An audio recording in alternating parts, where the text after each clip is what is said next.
Live. Everywhere. On netrootsradio.com.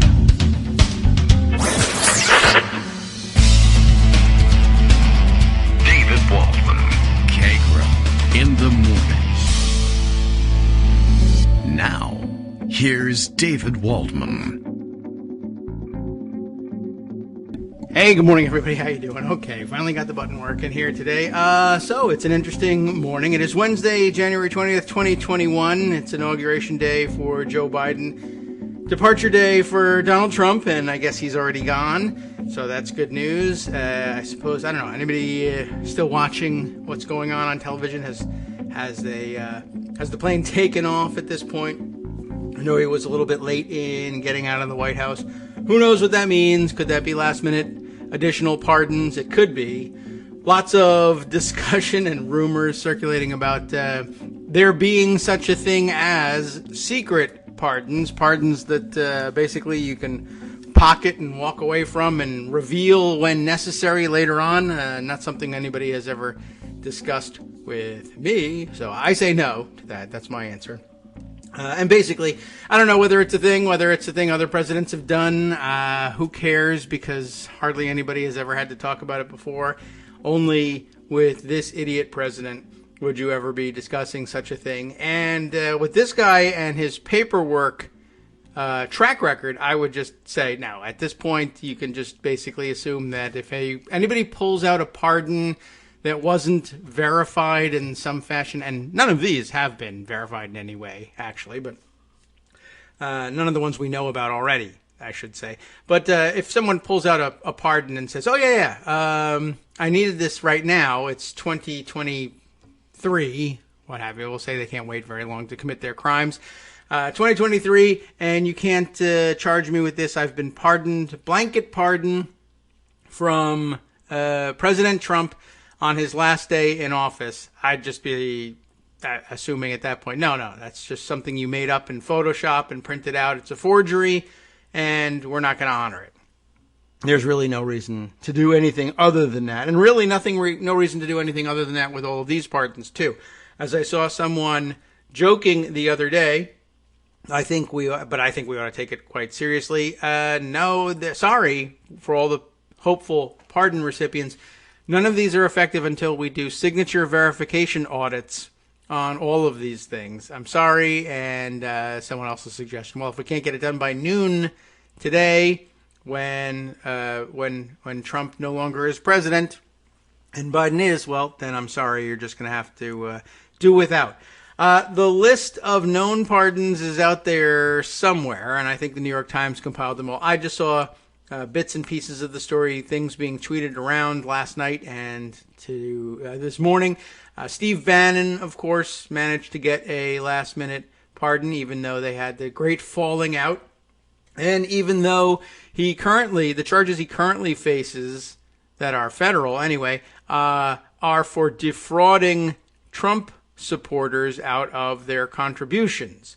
You might think, why would Donald Trump pardon somebody who stood to be sentenced in a scheme to defraud his biggest supporters, or his biggest small dollar supporters out there? And the answer is Donald Trump always existed to rip off his small donors as well. So maybe he figured that Bannon was back on the same page with him once again after all, and who knows whether he wants him around for his 2024 campaign, his imaginary 2024 campaign. Also, stories overnight that he plans to perhaps launch his own political party and not even call it the Reform Party and pattern it after Ross Perot or anything like that. It's totally brand new, original idea. And by the way, I'm playing myself out with the same 80s soundtrack that I've used all along, and most particularly the soundtrack used to launch the insurrection just 2 weeks ago against the United States government, which he now departs from forever. Let it be his last return. Once again, he wings it at the speech time, makes it to Andrews, and the snippets that people were talking about was his final wrap-up, his final eloquence to the world Goodbye, we love you. We'll be back in some form, he says, whatever that's supposed to mean. That had everybody puzzled.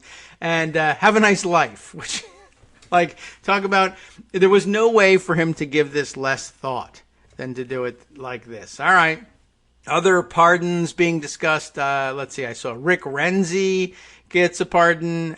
Duke Cunningham gets a pardon. Basically, every national Republican lawmaker who was ever caught in a bribery scheme or stealing money gets a pardon, and par for the course. That's what he's been doing all along. And then one additional pardon. The thing he does, the trick he does when he pardons a bunch of Republicans is he throws one in for a Democrat somewhere. But his trick is he throws in a pardon for an obviously and very corrupt Democrat who's been sentenced and whom the whole world, including Democrats, is more than glad to be rid of with a righteous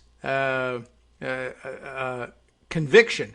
And this time he threw in there the former mayor of Detroit, Mayor Kilpatrick, who, was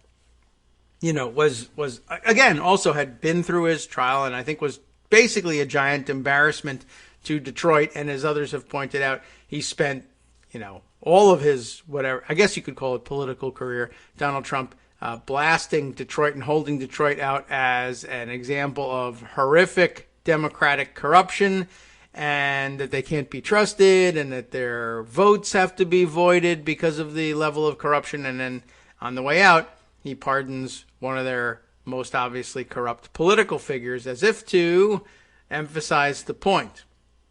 And I don't know. I'm not certain why we don't spend more time discussing it. The last round of pardons in which he did this was when he pardoned Rod Blagojevich. Again, somebody that Democrats were perfectly glad to have been rid of and to have seen sentenced. And, I guess it's like a trolling move. And I also think that it's meant to be like paper thin cover for I don't know who. I don't know who would buy into this. The idea that I'm not just pardoning Republicans. I pardon Democrats too. And I don't know. I hope it never flies. And something, and I don't know. I hope we can fast forward to the burial very quickly. Anyway, I guess he's on the plane. The idea is for him to land and be able to still take the full presidential motorcade for his arrival at Mar-a-Lago, where Armando correctly points out, I'm sure he's going to be making the staff play Hail to the Chief every time he enters a room for a party or maybe even to go to the bathroom for years to come. All right, Greg Dworkin is here. Equally glad to see him gone, I'm sure. Good morning, Greg. I would say so. I mean, I took a graphic this morning that had the helicopter waiting, and I erased what the MSNBC said, and I just added my own, just effing leave. So, that's pretty much, the story there. I think that it's likely that he'll play YMCA forever because he doesn't understand the song, but he likes it. Yeah. And that's really, his entire governing philosophy. Yeah. If you want to call it that. I don't understand any of this stuff. I just like it, Yeah. And you're quite right about the pardons. I don't know if it's ever been done before, but, the issue with those pardons, secret pardons, doing them now and only revealing them later, is they basically would have to be carbon dated because you'd have to verify that, in fact, they happened before he was out of office, since they don't count if you're after. And his entire MO, his modus operandi, is to, hand all his homework in late and then claim it's okay because even though those were hard deadlines, he gets to do it because why not? Right. I mean, I don't know whether anybody's ever done it before, but I could see where if somebody had done it, it might be difficult for the press to say, well, how do we know that was... I mean, but that would be the obvious question, really, for any president. How do we know that? How do we know he done? just didn't do this yesterday? With him, I mean, like the check you bounced. Yeah, I don't even know that he did the pardons he said he did now. So, honestly, this guy has never had his paperwork right. He's got such a track record. I can't believe anybody. That's the thing. You've got a track record of pointing out his paperwork track record is suspect. And in fact, if you can't prove it, there's no reason to trust anything. So basically, this morning, Trump gets up, and he leaves, And he arrives at Andrews Air Force Base, Joint Base, as they call it these days, which I guess is in Maryland. Yes. And then he gives a rally speech. These days. Yeah. I mean, it wasn't coherent. It didn't say anything. Nothing written. It basically said, "I'm wonderful. I did everything. Good luck to the guys I left to mess with. And, I'm out of here. But I'll be back, like a sexually transmitted disease. I'll show up in some other form." Yeah, I guess so. I really don't. I don't know what he was. My guess on some other form was, again, he's winging the speech. I think he thinks he'll still be buried at Arlington National Cemetery in some sort of state funeral. One, you can never let that happen. But I mean, that's I guess I'd be for that. Right? Yeah, I'm for that, I guess, or something like that. But yeah, I think that's how he thinks and maybe it was supposed to be. So his supporters will take that as a hint that he'll run in 2024. I think that's just him pondering whether or not he'll be able to be buried with state honors. His supporters are still waiting for all the military that's in there to turn around and arrest everybody. Right. I mean, if that's still happening, right? The storm today for QAnon, and then I guess later we'll find out whether if this is what it is, a realization that nothing's going to happen drives them to do something else, or just imagine, another excuse for it all, which... Right. For all I know, they'll come up with, they'll. I guess they could just discover there was a mistake in calculating the dates back in the days when they were first formulating the modern calendar, and really next year is 2020, and I don't know. I guess they can justify anything at this point. And I don't know if they're around in numbers today. They might be... who knows, plotting at their state capitals for whatever reason. Well, the word went out not to commit suicide, and they're just trying to bait you into showing up so they know who you are. So, lay low for a while. I mean, that's the word on the chat rooms. I So believe we'll see what actually happens. But John Harwood has a tweet from the other day, new Quinnipiac poll. It was new then when it came out. On the 18th, new Quinnipiac poll on whether white supremacy played a major role in the January 6th insurrection at the U.S. Capitol. Republican 17% yes, not a Republican 62% yes. White men 31% yes, everybody not a white man 59% yes. So, that was driving a whole lot of stuff. And Tim Miller, ex-Republican, came up with this, I guess Josh Dawsey from the Washington Post originally came up with this Stephen Miller's going away note. Oh, I saw that colleagues going around. Is it real? Fellow patriots, as we conclude our 4 years together in the hallowed home, I join you in taking immense pride and profound satisfaction in all that we achieved for our country. Serving President Trump has been the honor and privilege of a lifetime. Every day, our fearless 45th president battled tirelessly to protect our citizens, preserve our heritage, defend our sovereignty, and deliver for the loyal, law-abiding, hardworking men and women of the country, yada, yada, yada, God bless you, etc. Preserve our heritage. I mean, the Nazi in the White House is talking about, on the last day, preserving our heritage. Yeah, I mean, I guess that's what it's just astounding after that riot. To be. And that's why the John Harwood points about, was this white supremacy? Well, the white supremacist said so right here. Yeah. It's right here in the letter. Yeah. Or as Norm Ornstein puts it, that is so touching. They're all so close. I hope they end up in cells together. Maybe. Who knows? They could put them on one of those islands off the coast somewhere where you're not supposed to be able to escape from. That would be okay. Make a movie about it. Stephen Mnuchin can produce it. It'd be great. Yeah, he can. He's not busy. Right. So, all right. Well, he's out. I guess they dropped the 1776 thing at the last possible minute, and Lauren Boebert isn't going to the inauguration. By the way, she's going to be in Mar-a-Lago instead, I think, or maybe join Andrews. It's hard to tell, but like Ivanka. She's decided at the last minute not to go to the inauguration. I'm not sure any of the insurrectionists are actually invited. Well, I don't know if they need to be invited. The insurrectionists who are members of the House of Representatives, allegedly, can they get their tickets kind of automatically. I don't know what who issues them. Is it automatic? I mean, you got to ask all these questions and not assume anything anymore. The Joint Committee on the Inaugural will do that. And who runs that? That would be, at the moment, jointly chaired as between a Democrat in the House and a Republican in the Senate. And I think Dianne Feinstein is on it, so, who knows what she's thinking. She doesn't think anything happened in the last couple of days. But she's got to remember to, attend the meetings. Yeah. So, I mean, the general practice is to issue, a standard number of tickets to each office. And I guess some of the more important people would get a larger standard number.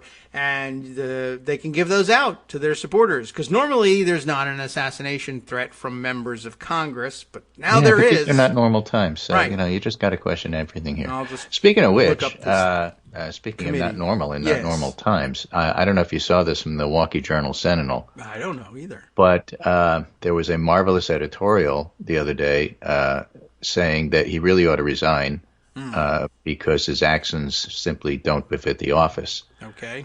And Ron Johnson said, I want equal time. I want to be able to respond. And the Milwaukee Journal-Sentinel said, okay, you can have space, but here's how it works. Mm-hmm. You write the editorial, we annotate it. Oh. Well, did he want to do that? And so you can write whatever you want. It's your editorial. And so here it is, opinion. Senator Ron Johnson calls editorial about him unhinged and uninformed. Editorial board responds. No. Senator Johnson objects to the editorial board's call for him to resign over his actions after the presidential election. Mm-hmm.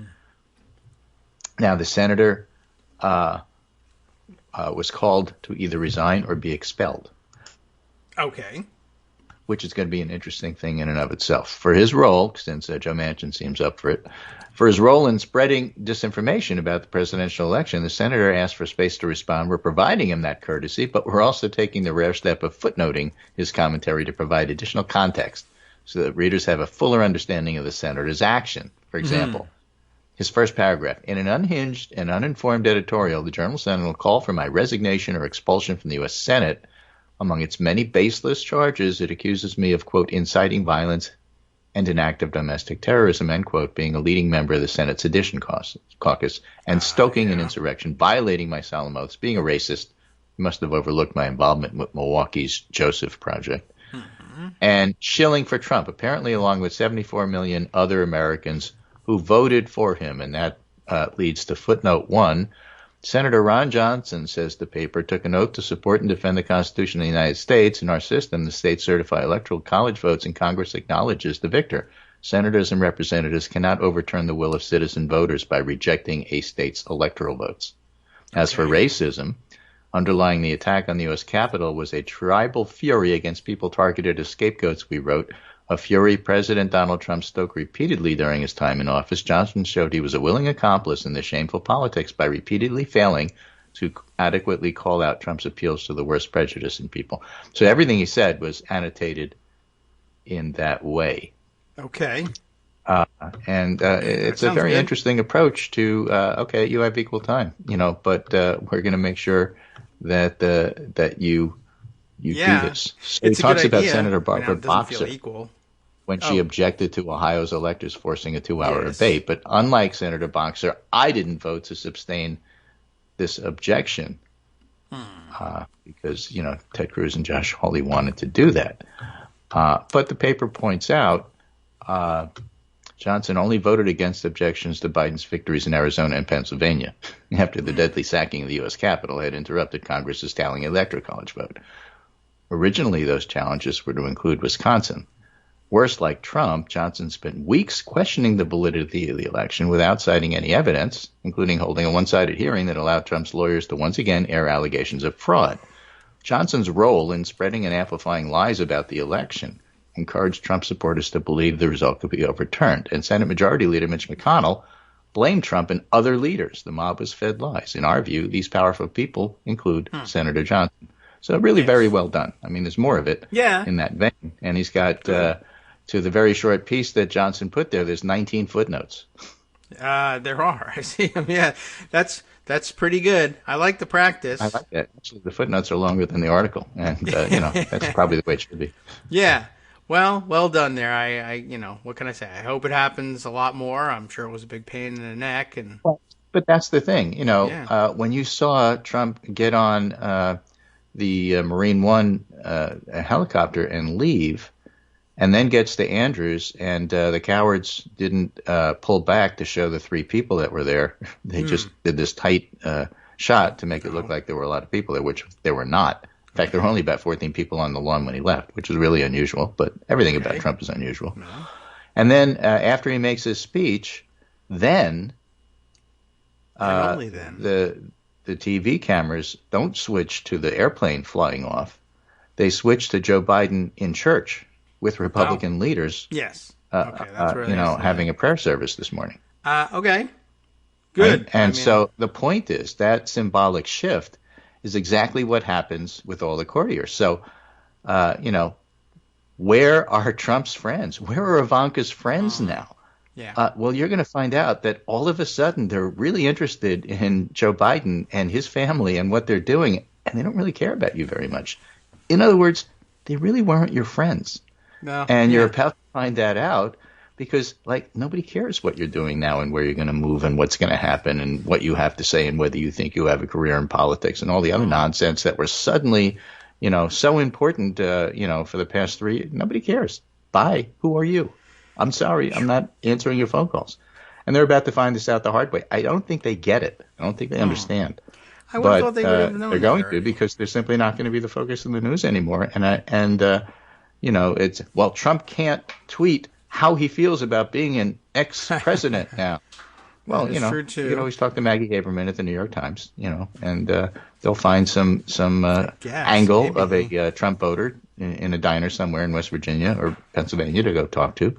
So they have outlets, but nobody cares. And so even when they publish those stories, when nobody reads them, they're going to move on. What's really going to happen is that the Republican Party is going to have an internal battle.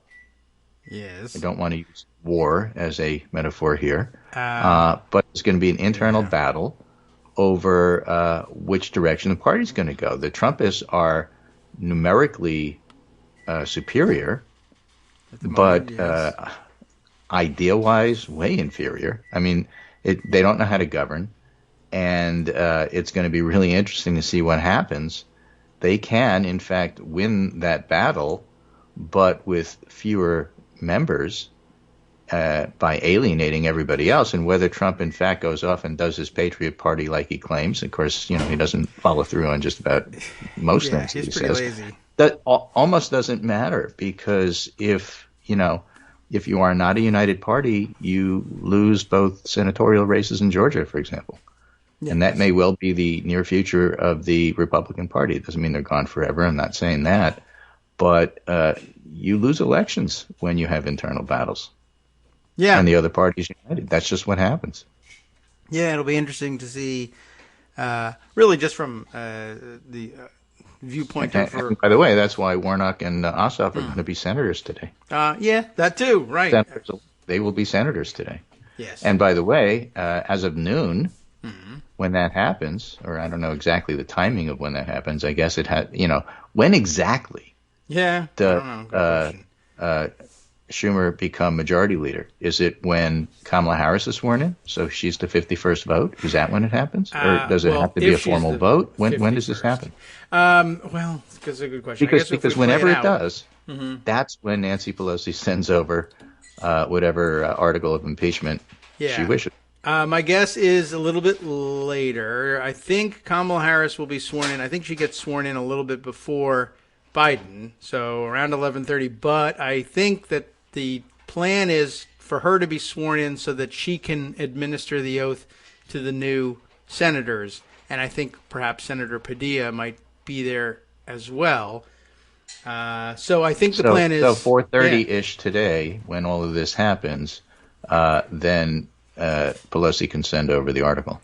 Yeah, I guess so. I mean, and I don't know whether they plan to do it right away or in between Harris's swearing in and the inauguration for Biden so that Ossoff and Warnock and maybe Padilla can all attend as senators.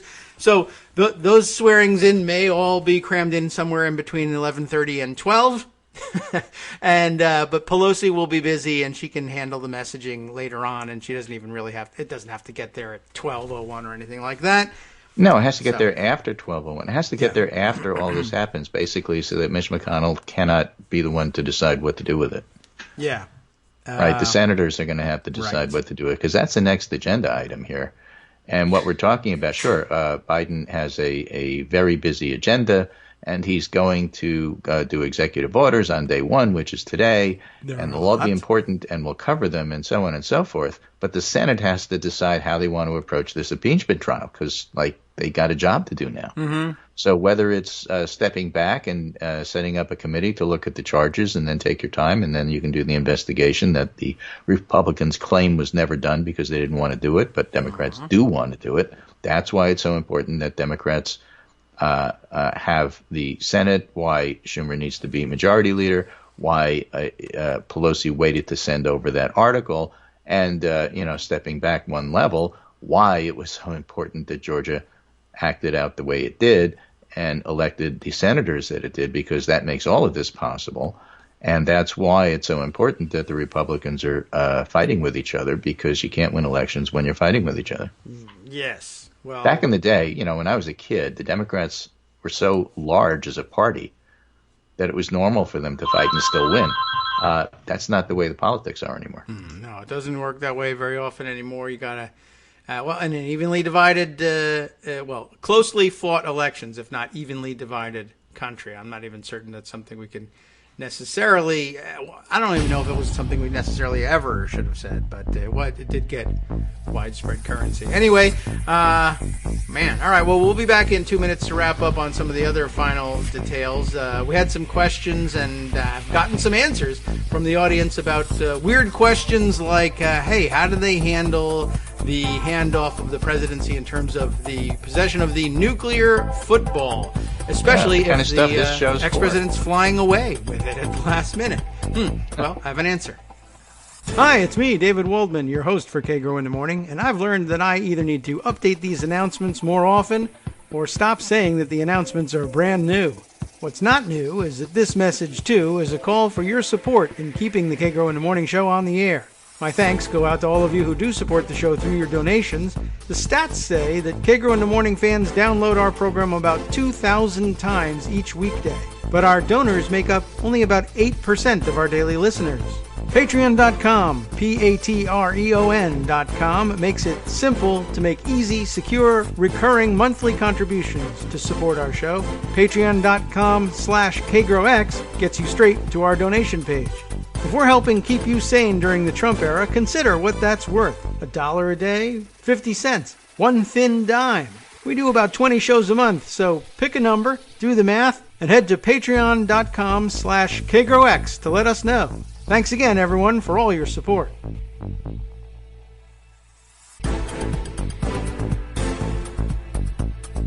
All right, welcome back now to the Kagro in the Morning Show here on Netroots Radio. All right, we're Trump in the air. He's gone.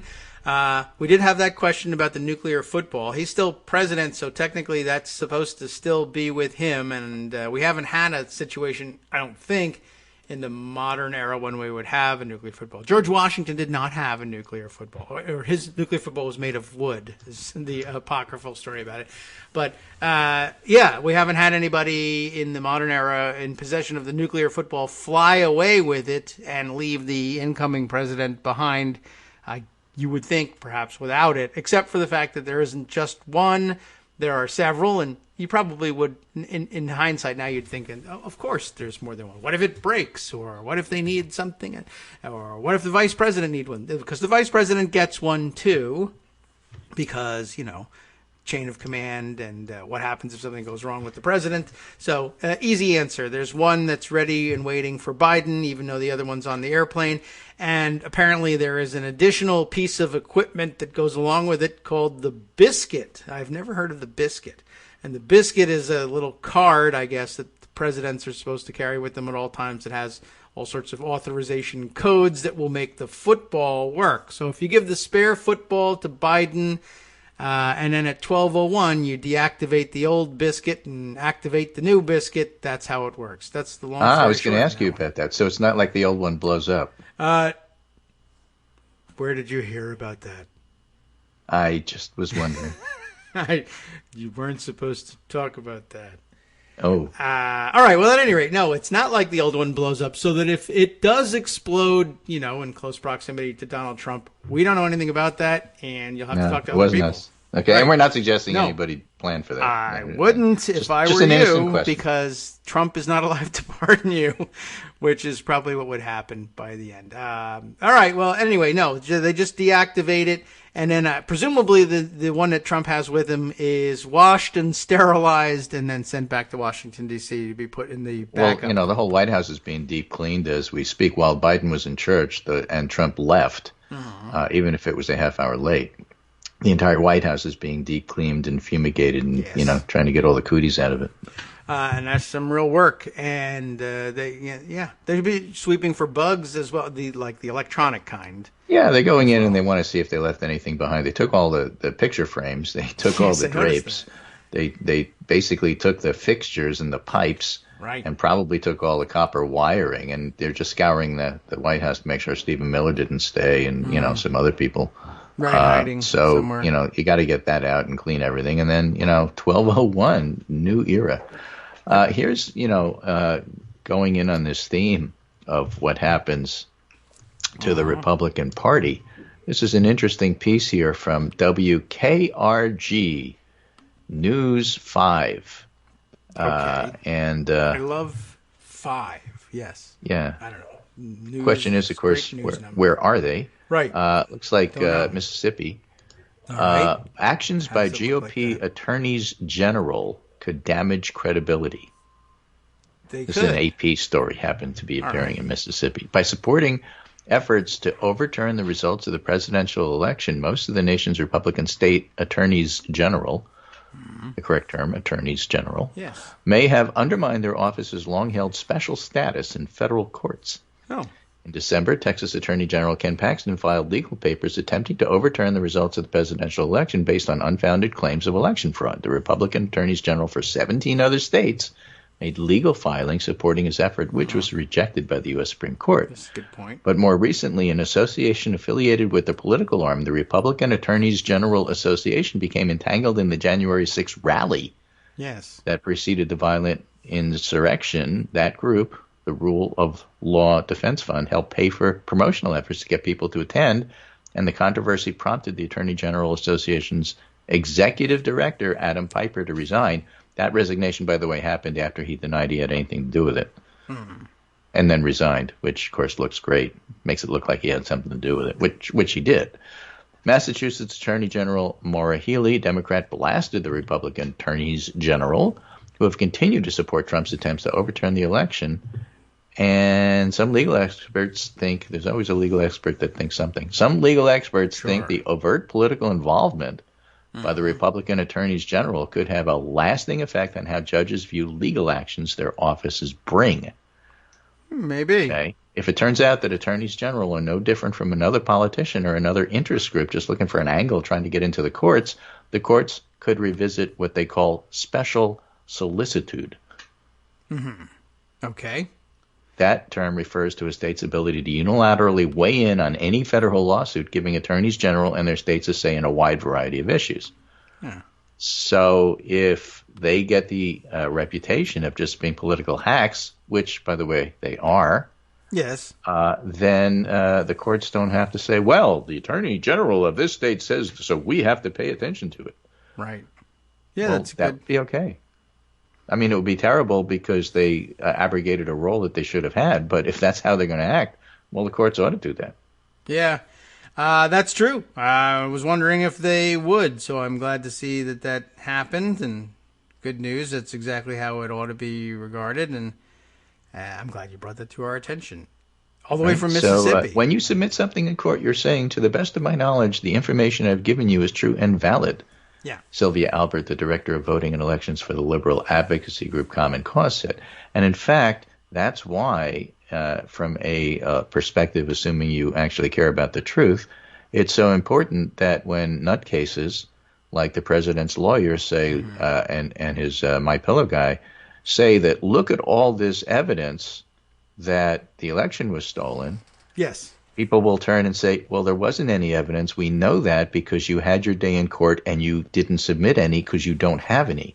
And the court said, well, I don't see any evidence, and so you lose the case. And that happened 60 some odd times. Right. And so that, a way that the rule of law and the courts work in the United States is like vitally important.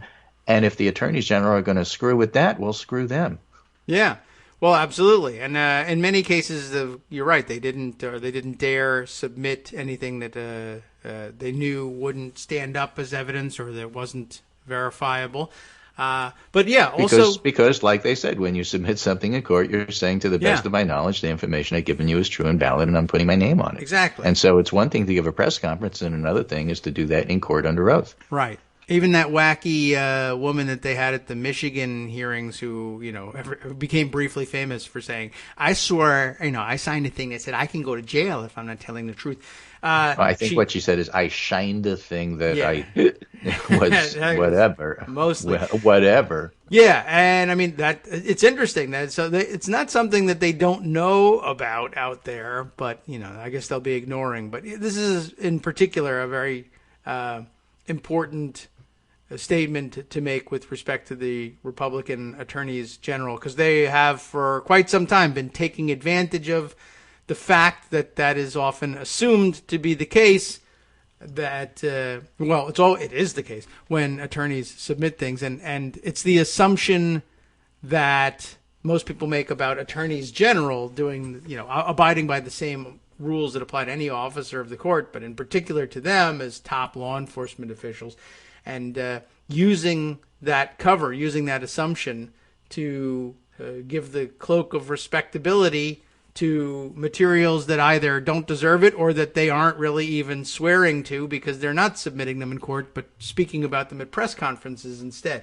A good warning for Republican attorneys general who insist on operating as political actors outside of the courtroom, and then hope everyone will apply the standards that are expected of an attorney general inside the courtroom to their outside the courtroom pronouncements. And good idea to draw a line. In this regard, one of my Twitter friends, Demsign, tweeted this in response to some guy claiming that all of this fraud happened and nobody did anything about it. And he tweeted a picture, which I just think is so classic, because actually it applies to everything, not just this election stuff. But we're used to and prepared for a lot of the responses here because of watching the anti-vax people for so many years. Yes.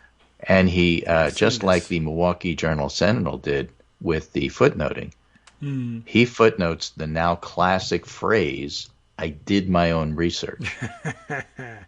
Okay? And it says I did, and did, footnote number 1 means I watched. Right. My own, footnote, means somebody else's research, which means somebody's crappy YouTube video. Yep. That's basically it. That's generally speaking what people mean. But that's the quality of evidence that the election was stolen people have put forward. And so that's why we are where we are. And again, now that Trump isn't president and everything changes in the minds of the Washington courtiers and reporters, and it's often the same thing. We said this in 2016, how profoundly disappointed we were that they insisted on treating Trump as if he were actually president, not because he didn't win the election, but because the things he was doing were so outrageous that it would automatically have a Van Jones, Dana Bash, well, he changed his tone, this is the day he became president vibe to things that they did when they covered him. It would never stop with that. And they never stopped. And it was remarkably frustrating because it wasn't deserved and it wasn't earned. Yeah. Right? They do it the old-fashioned way. They didn't earn it. Yes. But now, Biden is president. They're going to do the same thing to him. Yeah. And it's not like it's okay, it's great because now it's Biden, but it wasn't great because it's Trump. It's more like all of the automatic under-the-radar assumptions that everybody would make about Trump are just gone. He's not president anymore. They don't have to treat his words as if they're law. Twitter can ban him.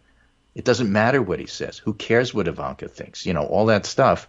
And it's just, that's the part about all of this, I think, that I find the most satisfying right now. Okay. Well, that's certainly a good takeaway. I do notice, of course, big topic of discussion yesterday, that a lot of the old habits of the media returning regardless, like, for instance, the ability to take something that is literally nothing or that nobody cares about and give voice to it as if it were some large-scale scandal. And I think anybody who was reading the news and reading the Twitter feeds last night probably knows what we're talking about. A huge scandal that Joe Biden has a Peloton. And he can't use it because of security reasons. And the New York Times thinks this was cute and important. Yes. And everybody looked at that and said, come on.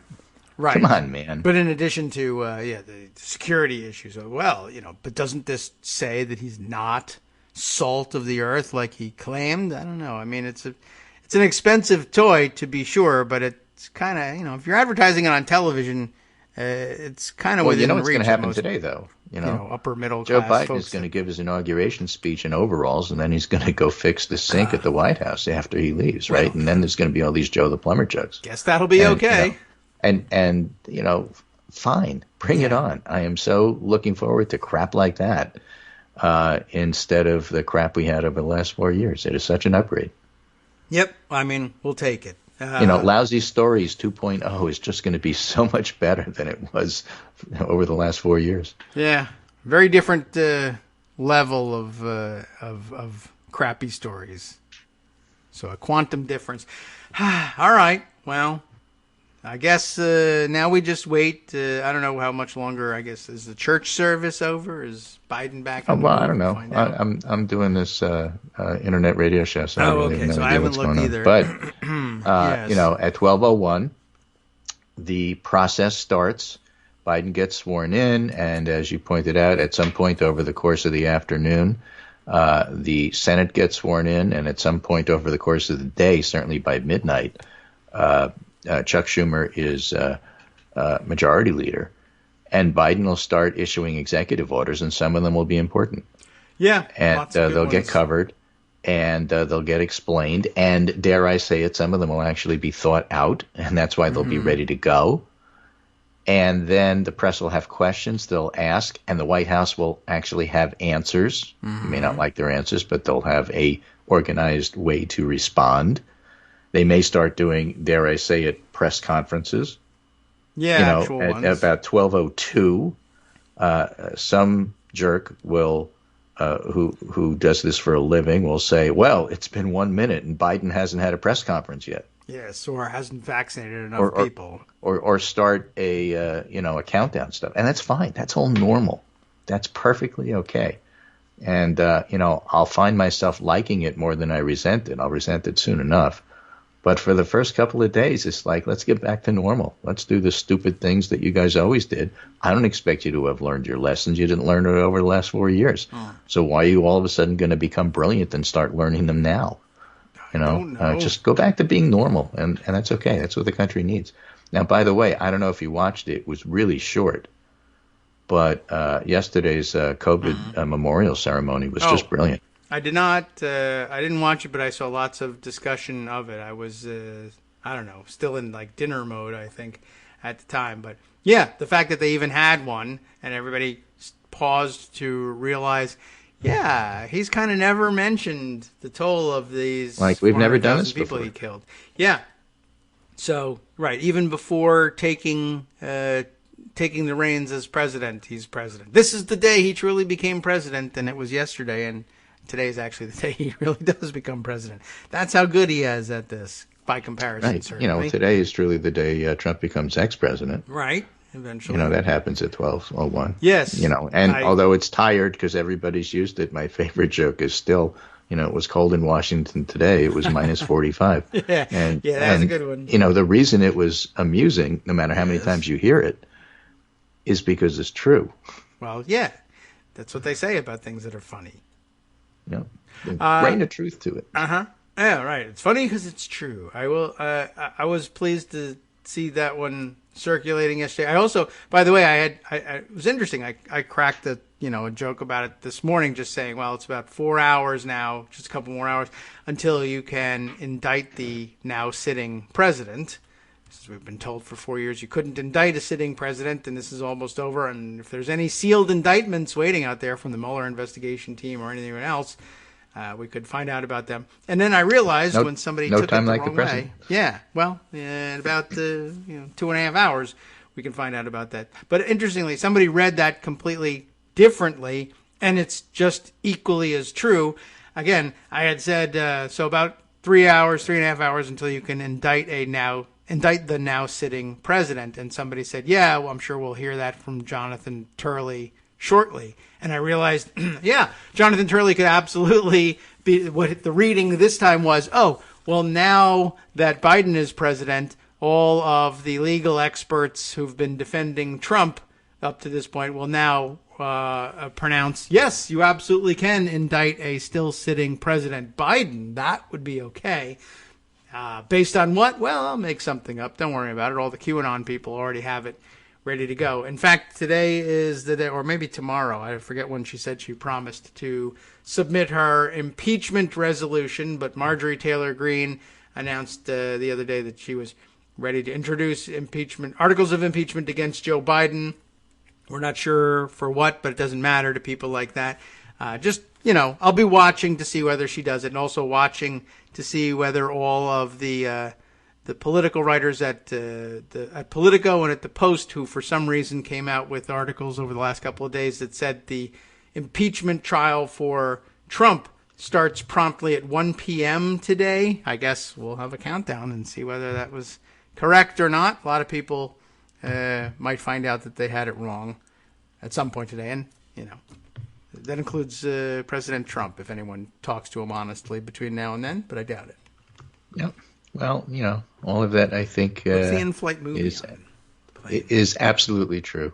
So we have a lot to look forward to today. Yes. And I think I'll just leave it there. All right. Walter Schaub points out this is the smallest audience to ever mourn a presidential departure, period, both in person and around the globe.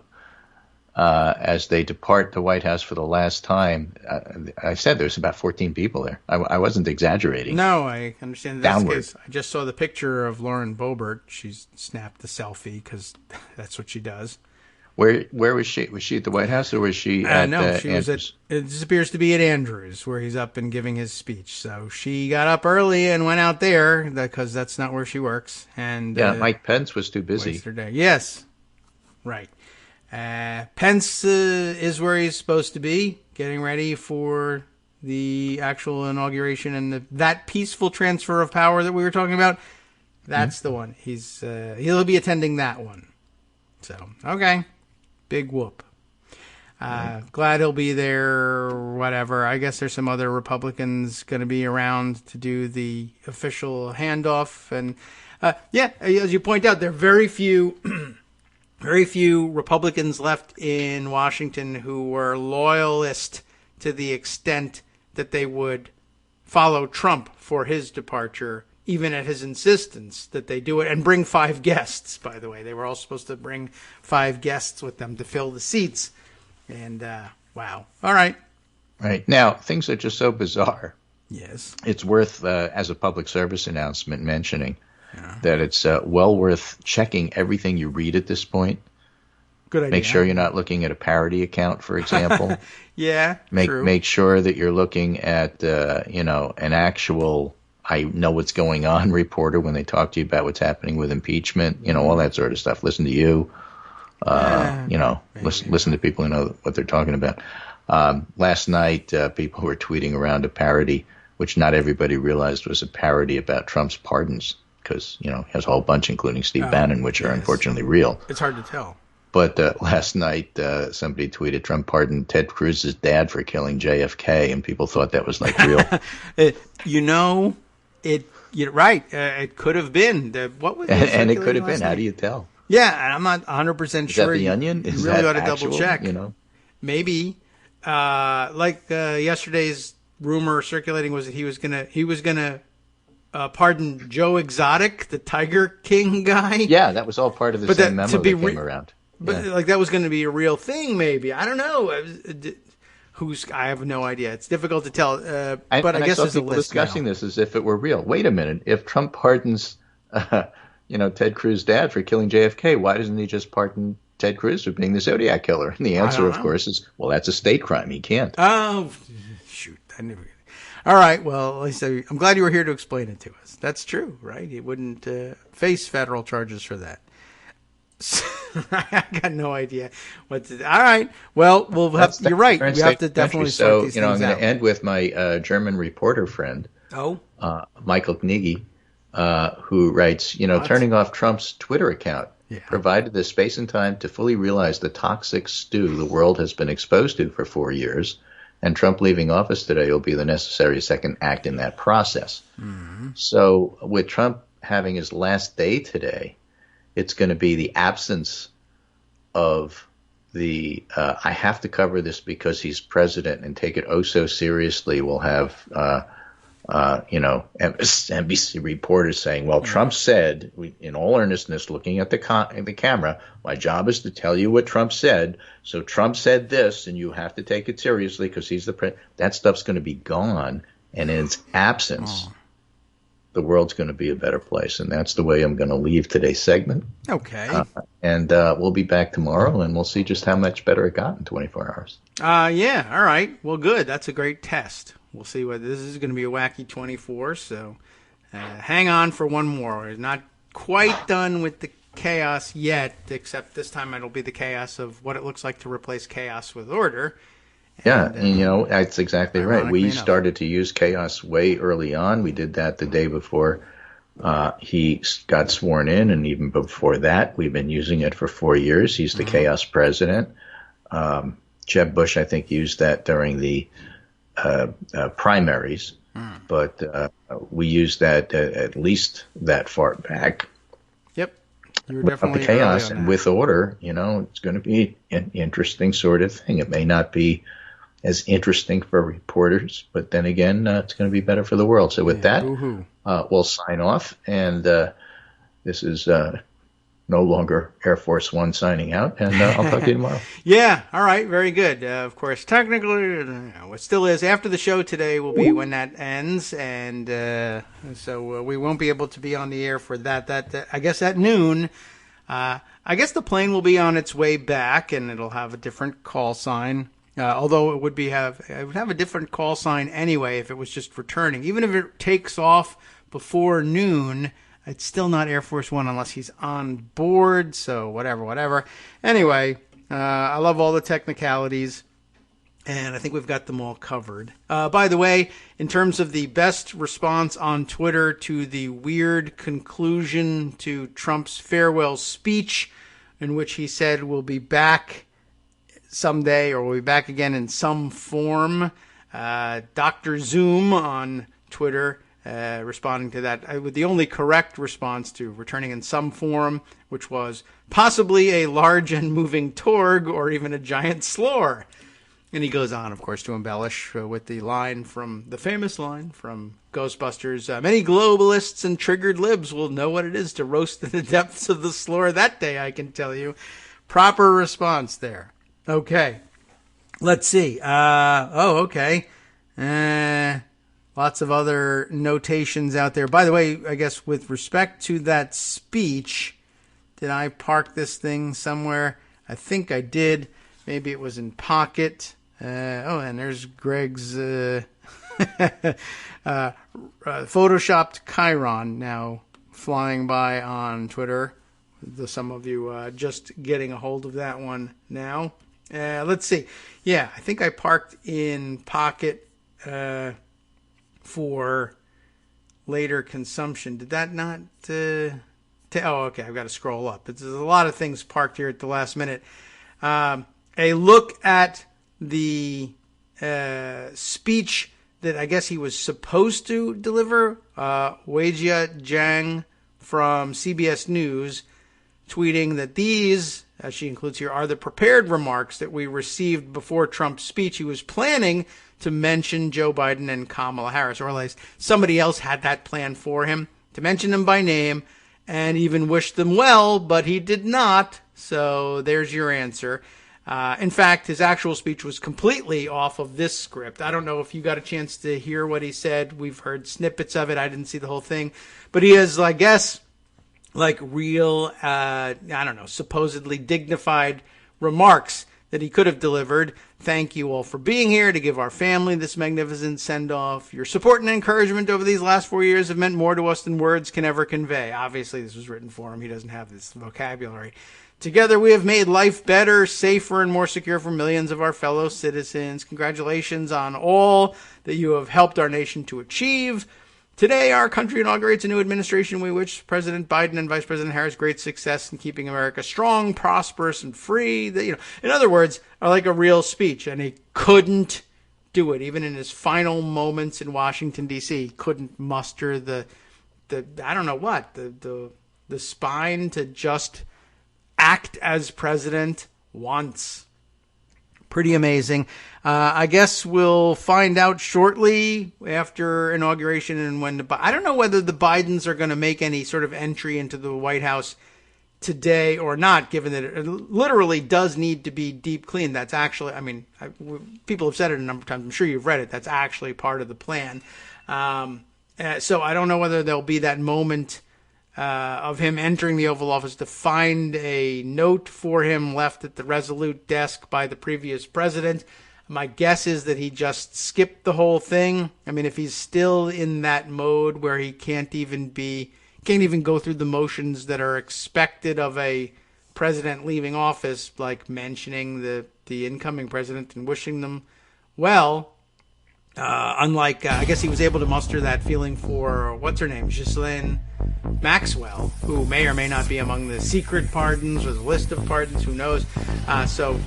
Leaving office just as petty as he came in, just in case you were interested. I'll put the text of the speech in the roundup for you to take a look at in case you're interested in that, and then we'll move on to the other oddities of the day.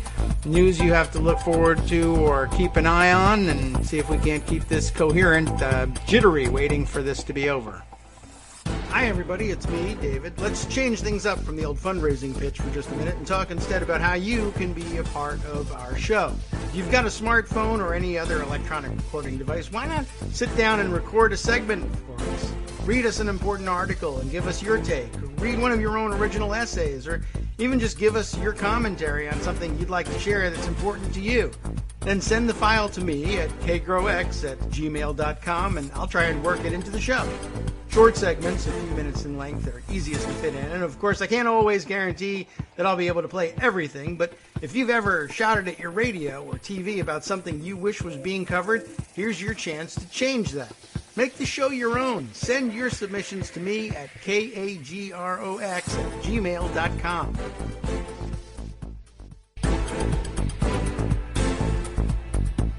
All right, welcome back now to the Kagro in the Morning Show here on Revokes Radio.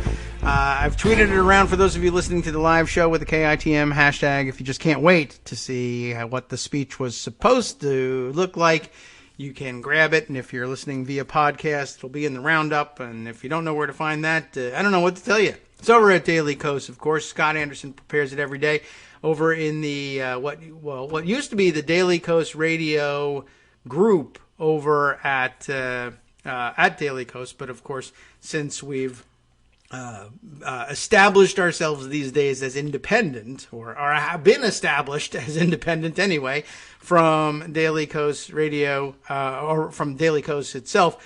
I don't know what to call the section. It's still, that's still the URL. So if I need to tell you where to find it, then yeah, I can't lie to you. I got to tell you where it is. We changed the name of the group, of course, to Kagro in the Morning as opposed to Daily Kos Radio.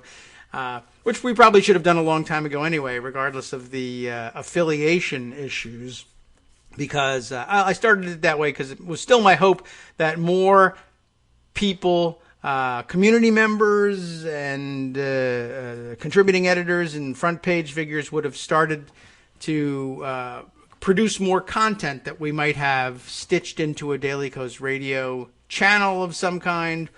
But then there was only that brief moment where everyone was supposed to pivot to video, pivot to multimedia, etc.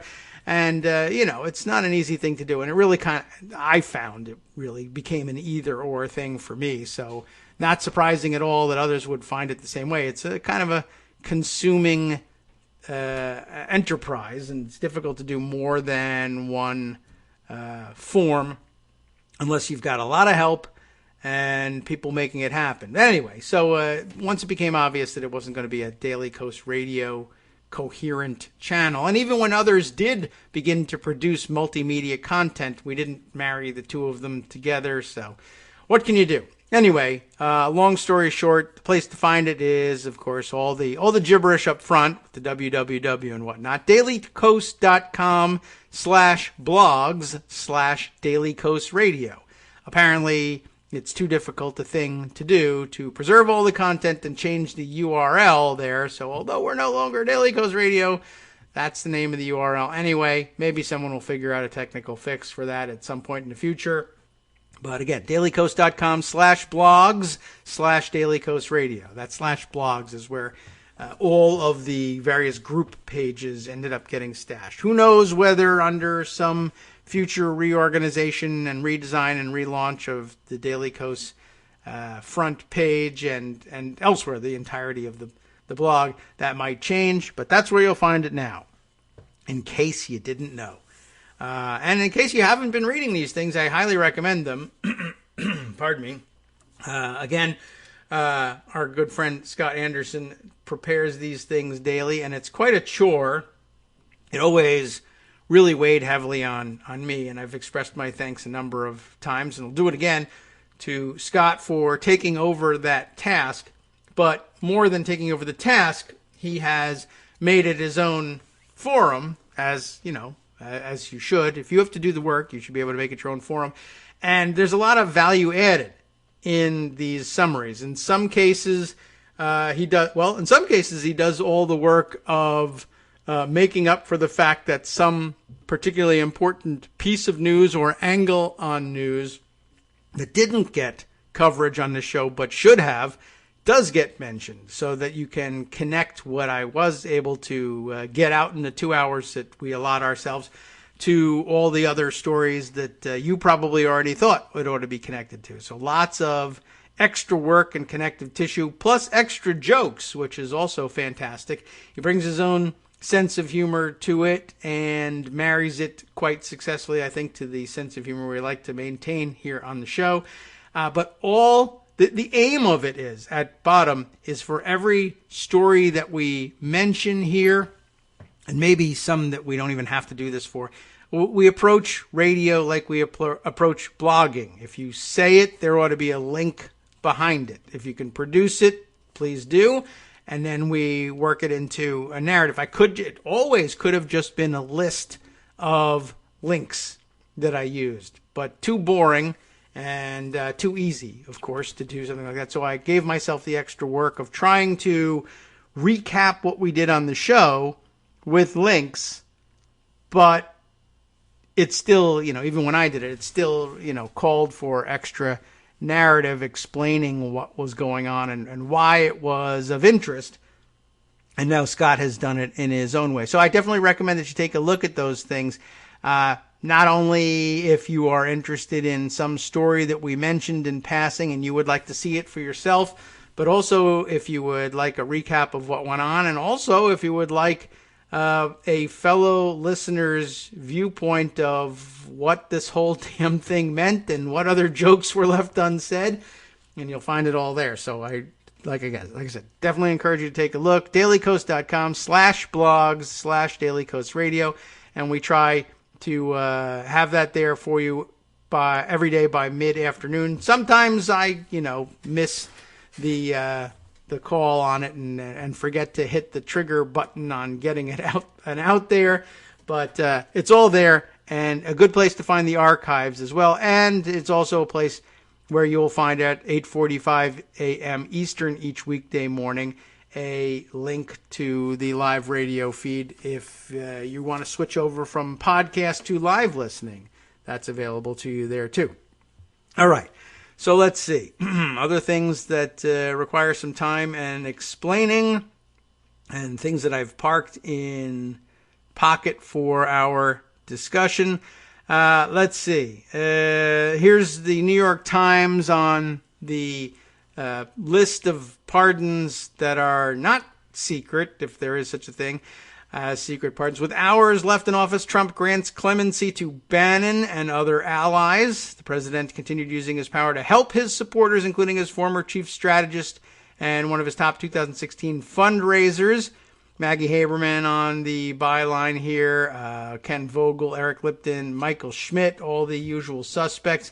I don't know whether they'll mostly... This may be their last hurrah, too. A lot of people moving on from the White House beat to other things, although that tends to be the most prestigious assignment available for people. But I don't know, they retire. It's like being kicked upstairs, I suppose, from a career in politics in the UK, where you get moved to the House of Lords at some point. Let's see, a lot of images Greg is sending along here as well. Let's see. Oh, Greta Thunberg chiming in. Hi, Greta. How are you? With observations on the morning's events, of course, afternoon events, I guess, for her. Let's see. What does she have to say? Picture of him getting on the helicopter with a raised fist as a salute to the 14 people on the lawn. He seems like a very happy old man looking forward to a bright and wonderful future. So nice to see. She's a very positive person for somebody so worried about, imminent disaster for the world. She keeps it light. Okay, let's see. Who else here? I'm confused. Who is the U.S. president for the next 3 hours? Asks Roxanne Comsey, who I don't know who that is, but she's got a blue check. Do you know who she is? And the answer to that is individual one. Yes, Helen Branswell chiming in there, too, with the correct answer. He is still president of the United States. All right. Well, the world is watching. What are they watching? Well, some of it is these stupid pardons. Let's go over the worst of it, according to the New York Times. Let's see. Trump used his final hours in office to wipe away convictions and prison sentences for a roster of corrupt politicians and business executives and bestow pardons on allies like Bannon and Elliot Broidy. We haven't mentioned yet this morning. One of his top fundraisers in 2016, as you may recall, the guy who, for whatever reason, might be because it's true, might be because he was covering for Trump, decided to take the fall for a relationship with a former Playboy model who became pregnant and had to get and pay for an abortion, and almost nobody believes that she would have gone out with Elliot Broidy at all. And that's a nice euphemism, isn't it? Gone out with. We just discussed the fact that she had to seek an abortion, and I don't think that that's not from going out, if you know what I mean. Anyway, long suspected here on the show, if nowhere else, I don't know, that Elliot Broidy was just saying, oh, yeah, I got that former Playboy model pregnant and paid her off for silence and to have her abortion. But this is somebody actually suspected of having had a relationship with Trump. But Broidy stepped up and took the bullet for whatever reason. Anyway, now he was also in trouble for a lot of other things. That wasn't why he needed a pardon. He was a criminal in his own right. And now pardoned by the president. The wave of clemency grants hours before Trump's departure from the White House underscored how many of his close associates and supporters became ensnared in corruption cases and other legal troubles, and highlighted again his willingness to use his power to help them and others with connections to him. His decision to grant clemency to a raft, I love the term raft, always, of elected officials and business executives caught up in high-profile corruption cases, and also some unknown ones, by the way, also represented a final lashing out by Trump at a criminal justice system that he'd come to view as unfairly hounding him and his allies. It came as the Senate prepared for his second impeachment trial on charge of inciting the deadly riot at the Capitol, and could be another factor in influencing whether Republicans join Democrats in voting to convict him. Trump retains the power to issue further pardons, true, even now, including theoretically for himself and members of his family, until noon Wednesday when his 4-year tenure comes to an end, but officials said they didn't anticipate him doing so because he doesn't like typing things up himself. He might write them on a napkin, though. The latest round of pardons and commutations, 143 in total, Followed dozens last month when Trump pardoned associates like Paul Manafort and Roger Stone and 4 Blackwater guards convicted in connection with the killing of Iraqi civilians.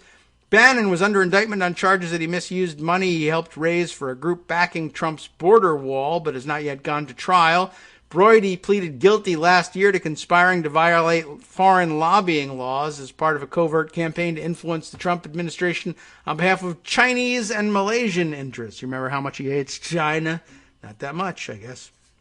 Among other pardon recipients, 3 prominent Republicans who had served in the House before their convictions.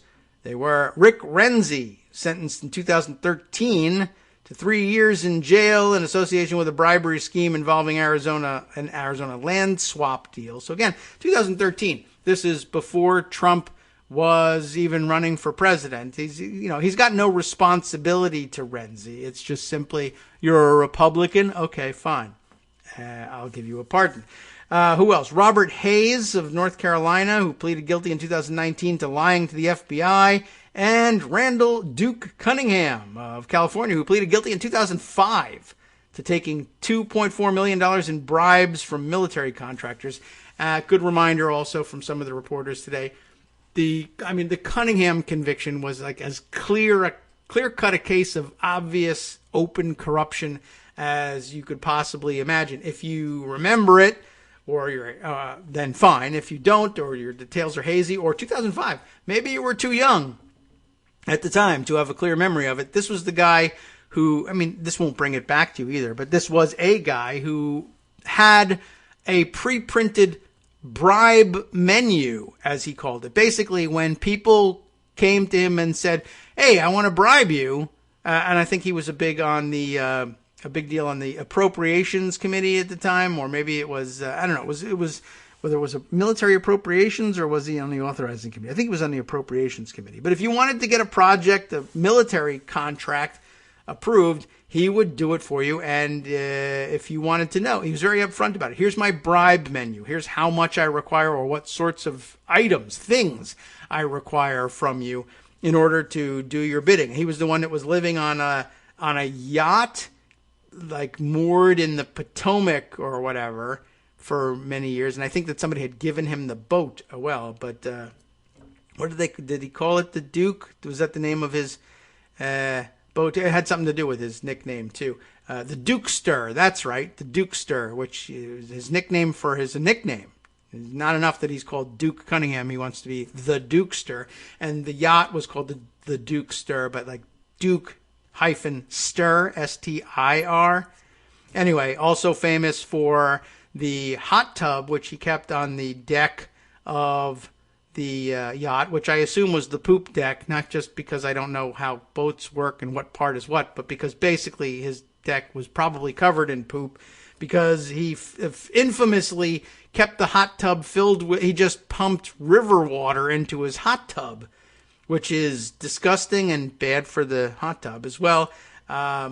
And I don't know, it's just one of those Washington things where people put up with it because they wanted his help with getting lots and lots of money from the government. Anyway, that's the guy he pardoned. 2005, he pled guilty. What business is it of Donald Trump's? He just wants to do stupid stuff to piss people off and then, I don't know, help Republicans. I guess he figures that a corrupt guy will have a couple $1 million stashed somewhere, some of which can be sent to him. He may be wrong about that, but I don't know. We'll see whether he's savvy enough to require payment up front to have issued those pardons. I noticed that I haven't seen mention of the pardons for Republicans convicted during the Trump administration, which is kind of weird. And I don't know whether he felt embarrassed about those or like, you guys made me look bad while I was president, so I'm not pardoning you or what. But like, what's his name? Is it Chris? I can't remember. Is it Collins or something like that? Anyway, I can't remember the names of the people now who were in trouble during his administration. Anyway, Trump commuted the sentence of Kwame Kilpatrick, the former mayor of Detroit, who I mentioned earlier, convicted in 2013 of using his office to enrich himself and his family through shakedowns, kickbacks, and bid rigging schemes, which I guess Trump just thinks shouldn't be illegal in the first place. But I think it was as cover for some of his other pardons. I pardoned Democrats too. And Mr. Trump commuted a sentence for William T. Walters, a wealthy sports gambler. That's what the coal miners wanted. The jury convicted Walters in 2017 on charges related to his role in an insider trading scheme, and he was sentenced to 5 years in prison. Walters hired Trump's former personal lawyer, not the dumb, terrible one, Rudy Giuliani, but the dumb, terrible John Dowd in 2018 after he stopped representing Trump. The Times reported this week Dowd bragged to Walters and others that he could help them receive a pardon because of his close relationship with the president. That's the big problem of selling pardons that the Times uncovered just the other day. Dowd had also said that Trump would look very favorably upon those who had been investigated, I added a very, by federal prosecutors for the Southern District of New York in Manhattan. So that Trump might have a very specific interest in undoing convictions at the SDNY, an office that the president had long viewed as hostile to him and that has been involved in other investigations touching on him and his allies, and usually he likes people touching on him. According to two people briefed on the matter, Walters has paid Dowd tens of thousands of dollars to represent him, the people said. That by itself, not a problem, of course. If you were seeking a pardon, you might very well pay a lawyer to do it. The question is whether the lawyer is kicking any of that money back to Trump or whether he is relying on a personal relationship that he thinks can help him bypass the scrutiny of the Pardons Office. And in the end, a lot of this probably will be found to be borderline, but that they can't prove illegality. It's just one of those sad realities out there. But hey, maybe somebody will brag and say something dumb on tape. You never know. The pardon of Bannon, to return to the article here, was particularly notable because he had been charged with a crime but had yet to stand trial. An overwhelming majority of pardons and commutations granted by presidents, real ones, have been for those convicted and sentenced. You might remember that from previous presidencies, maybe not. It goes back to like the actual, reasons for granting the president the power to pardon somebody.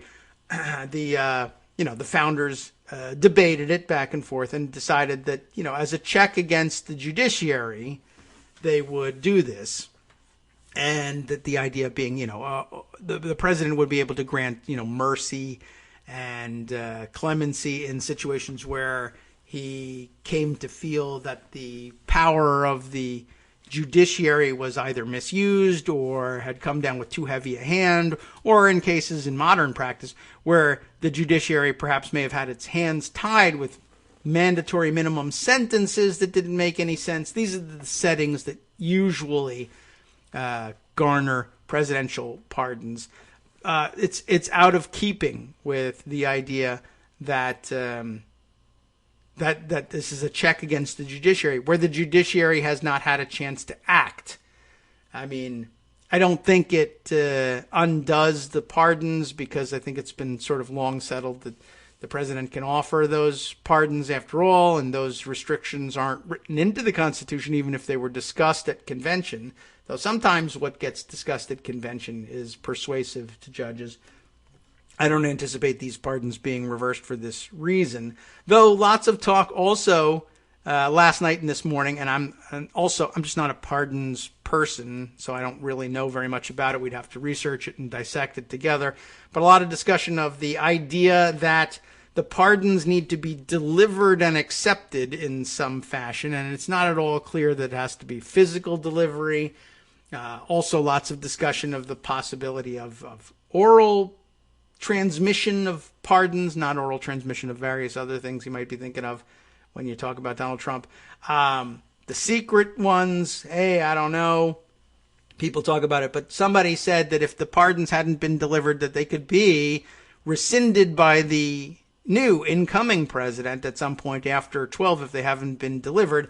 Apparently there's some, again, along with the word of mouth reports here about this stuff, came the idea that this comes from a precedent from the Grant administration, which, that was kind of before the days when you could have electronic transmission of these things. So I don't know whether that still stands. I don't know whether the original report is even true.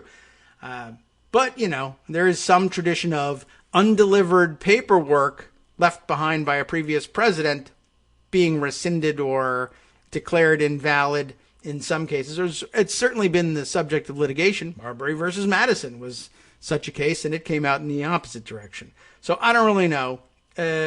My assumption is you should basically prepare yourself for all such pardons remaining valid and never being reversed in the end. You should resign yourself to it. Not that there aren't arguments to be made, and in some cases it would be wise to actually have those fights in court, even if you lose. Anyway, let's see. What else is here? The pardon of Bannon was particularly notable, right, because he hadn't yet stood trial.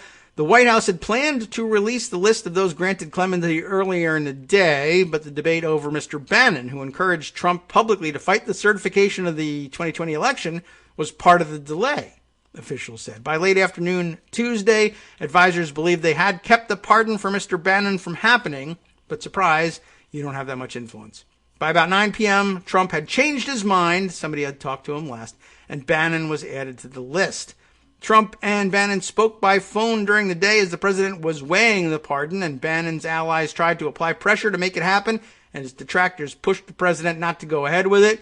Among other things, Bannon has been a frequent antagonist of the Republican leader of the Senate for the next couple hours, Mitch Mcconnell, who blamed Trump for stoking the riot in the Capitol on January 6th. Yes, he gave a floor speech yesterday in which he was quite explicit about that. We'll see whether it's worth anything later on.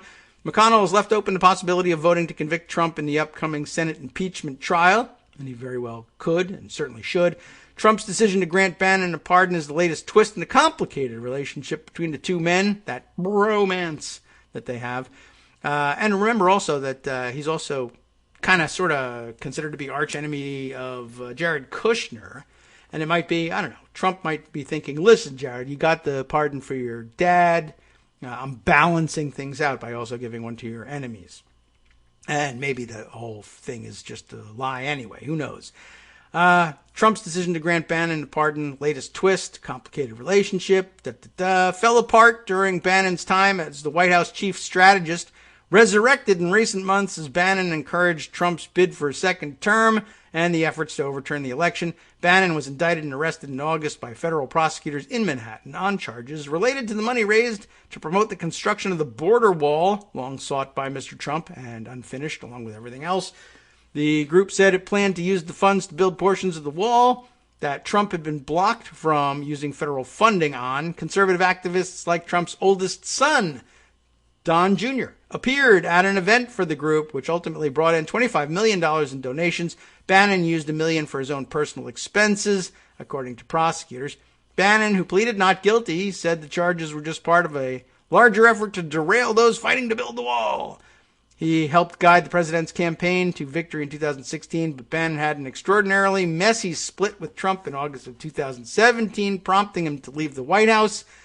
Bannon cooperated with a tell-all book about the White House by author Michael Wolff, during which he said critical things about the president's son, and Mr. Trump referred to him derisively as Sloppy Steve. But Bannon was supportive of the president's efforts in 2020, so that's the last thing that went in his ears, so guess what? It worked. Clemency grants were announced less than 12 hours before the end of the presidency, after weeks of denying his re-election loss and incitement of his supporters, culminating in the riot at the Capitol and his second impeachment. Since Trump ran out of options for challenging the election results, he and his White House advisors have focused significant energy on deciding who should get that clemency, an unchecked presidential power that Trump had relished wielding. The president has polled associates about pardon candidates, and his top aides in recent days have personally called the families of some of the people whose clemency grants he'd approved. Trump has continued expressing interest in preemptively pardoning himself, but was warned against such an extraordinary move by White House counsel Pat Cipollone and former Attorney General William Barr. Cipollone also warned the president against granting clemency for Republican lawmakers who might be connected to the storming of the Capitol. A person briefed on the discussion said, and Trump has been cautioned against issuing preemptive pardons for his 3 eldest children, his son-in-law, and his personal lawyer, Rudy Giuliani, none of whom have been charged with wrongdoing yet. Giuliani, under investigation by federal prosecutors, again in Manhattan, of course, over whether he illegally lobbied the Trump administration on behalf of Ukrainian interests. Parody, California businessman who was leading a fundraiser for Trump's campaign in 2016 and inauguration before being tapped as deputy finance chair for a Republican National Committee, pleaded guilty in October in the foreign lobbying case. He's set to be sentenced, or was anyway, at a hearing scheduled for February 12th. As part of his guilty plea, Brody admitted that he had accepted $9 million from the fugitive Malaysian financier Joe Lau, some of which was then paid to an associate to push the Trump administration for the extradition of Chinese dissident, and dropped the case related to an embezzlement scheme from a Malaysian sovereign wealth fund. Remember that one? That the United States has accused Mr. Low of engineering. What was that, MLB1 or something like that? Or I don't remember. But it had an M. We remember that much. Anyway, Brody enthusiastically threw his support and fundraising clout behind Trump's 2016 campaign when most elite Republican donors were keeping their distance.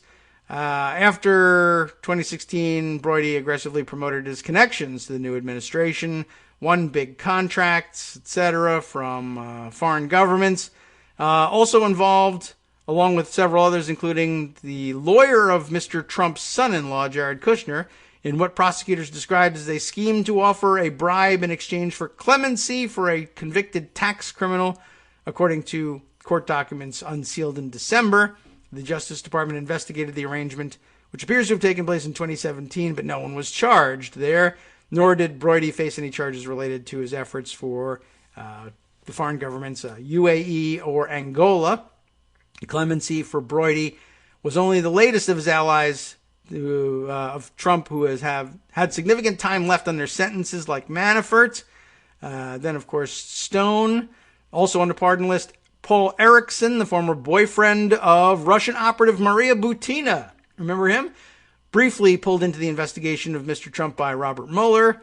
Erickson was convicted last July of wire fraud and money laundering and sentenced to 84 months in prison on charges that his work related to his work in 2017 on a business deal in the Bakken oil fields of North Dakota. Erickson's conviction was based off the Russian collusion hoax, the White House said in a statement explaining his pardon. And, of course, 2 rappers were granted clemency for some unknown reason.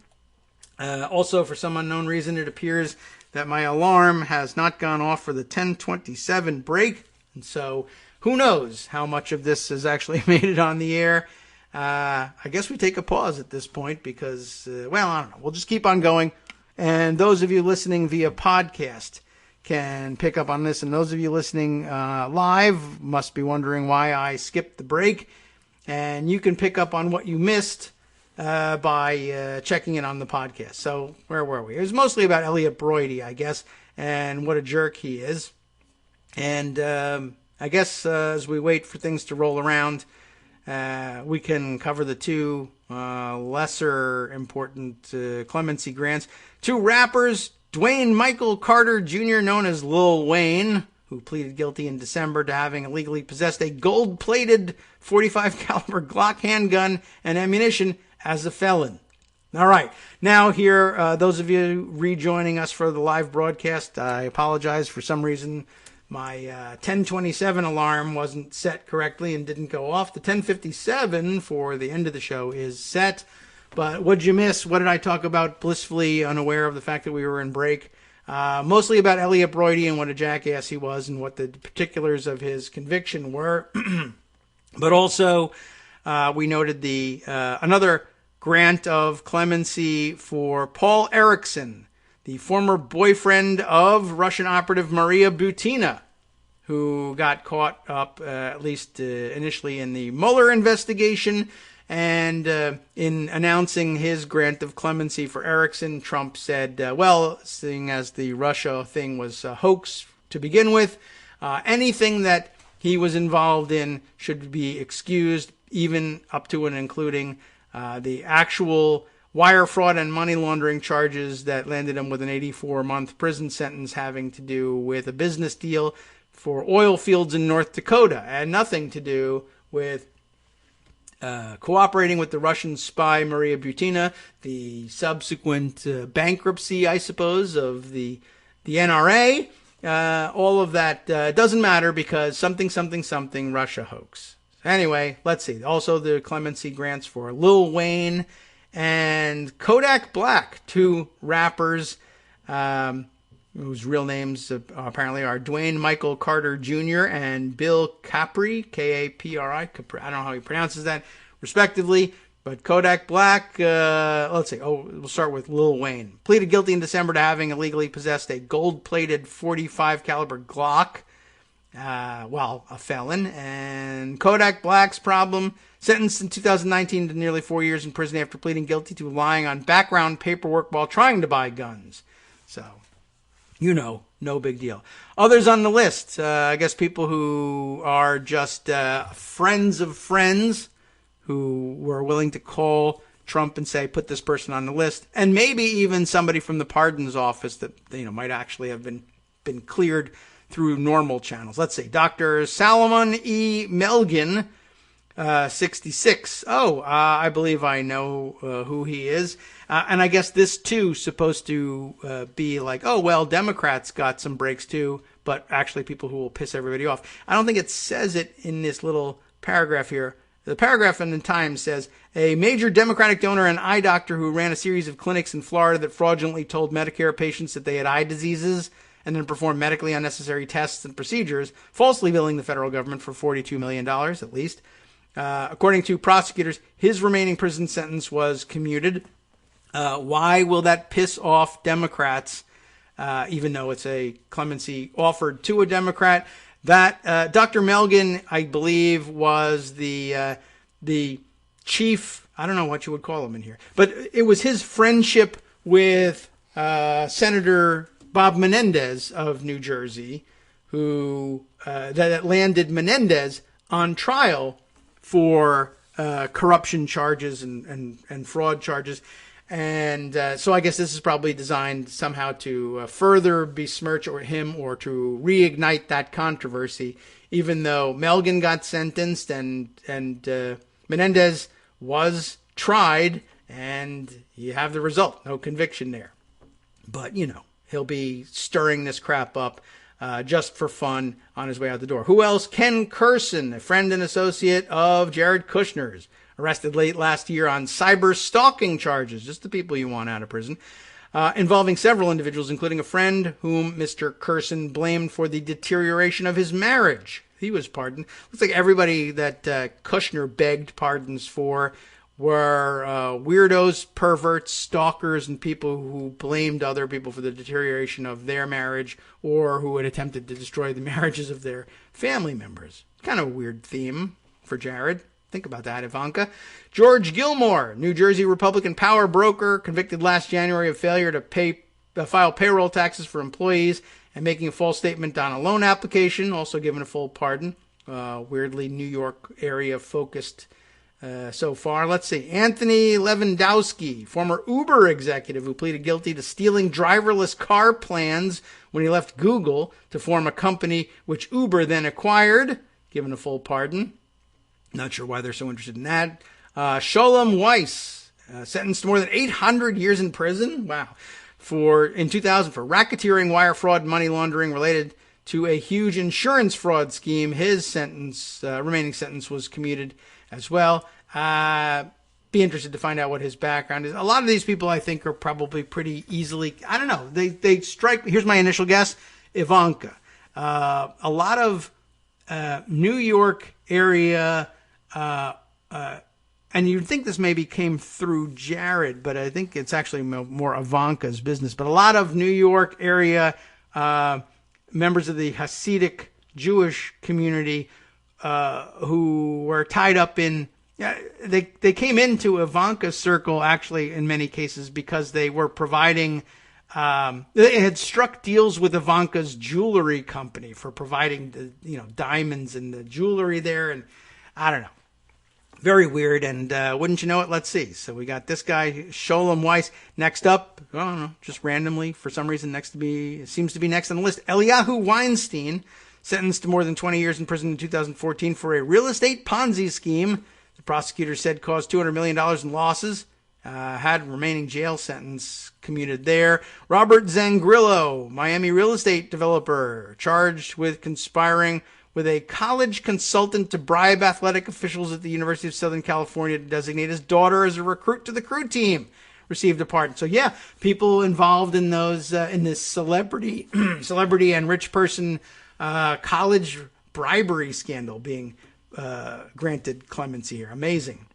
And Aviam Sela, a former Israeli Air Force officer who was indicted by the U.S. in 1987 on espionage charges, that he recruited the convicted spy Jonathan Pollard to collect U.S. military secrets for Israel, but Israel never agreed to extradite him to the United States, and so he never served any time. But now he's been pardoned, and I guess that was the result of Jared's last jaunt to the Middle East. I'm sure he was, might even have happened earlier, handed a list of pardons from the Israeli government or from Israeli interests and what they wanted and all of this. Mr. Trump backed off a plan to grant clemency to Sheldon Silver, the disgraced former state assembly speaker in New York, who went to prison last summer on corruption charges. Several people had contacted Trump and his aides in support of Silver, including Steve Witkoff, a real estate investor in New York, a White House official said. So lots of real estate and other schemers in New York getting pardons. Trump was planning to move ahead with clemency for Silver until the Times reported he was considering it, prompting a torrent of criticism from Republicans, and then he backed off. Let's see, any other important things to get to before we can wind up this article? I don't think so. Looks like we got the bulk of it here. I will share with you, at least in the roundup, some of the, if we've got any writing that helps clarify the question of whether or not there can be secret pardons or whether any of the pardons can be challenged in any way. There's been a lot of writing on that, but I don't know if I've collected it at all, but we'll probably check into it in the next couple of days if anything interesting develops. Let's see. Oh, one other last-minute paperwork development. Axios and others reporting Trump revokes an ethics order barring former aides from lobbying. I saw somebody tweet about that earlier today. Axios has an actual story on it, but who was it?